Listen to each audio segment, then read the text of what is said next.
Hello नमस्कार दोस्तों, कैसे हैं आप लोग। आशा है कि आप लोग अच्छे और स्वस्थ भी होंगे। दोस्तों मैं आज आपको बताऊंगा कि पवन सिंह जी का हर हर गंगे मूवी किन सिनेमाघरों में सबसे ज़्यादा कमाई की। क्या है पूरी सच्चाई जानने के लिए हमारे वीडियो के अंत तक बने रहे और हमारे चैनल को सब्सक्राइब करके लाइक कर दीजिए। तो चलिए दोस्तों पवन सिंह जी का हर हर गंगे मूवी सिनेमाघरों में खूब धमाल मचा रही हैं। आपको मैं बता दूं कि बिहार में 14 सिनेमाघरों में लगाया गया है, वहीं मुंबई और गुजरात में 7 सिनेमाघरों में, और पंजाब में 2 सिनेमाघरों में लगाया गया।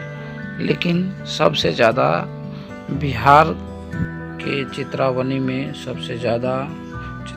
बेगूसराय की चित्रावनी में सबसे ज़्यादा कमाई की है। इन सिनेमाघरों में पवन सिंह जी का मूवी काफ़ी चला है दोस्तों। कमाई भी अच्छी खासी हो रही है। अभी छोटे छोटे सिनेमाघरों में लगाया गया है। और दोस्तों हमारा वीडियो देखने के लिए आपको दिल से धन्यवाद। जय हिंद दोस्तों, नमस्कार।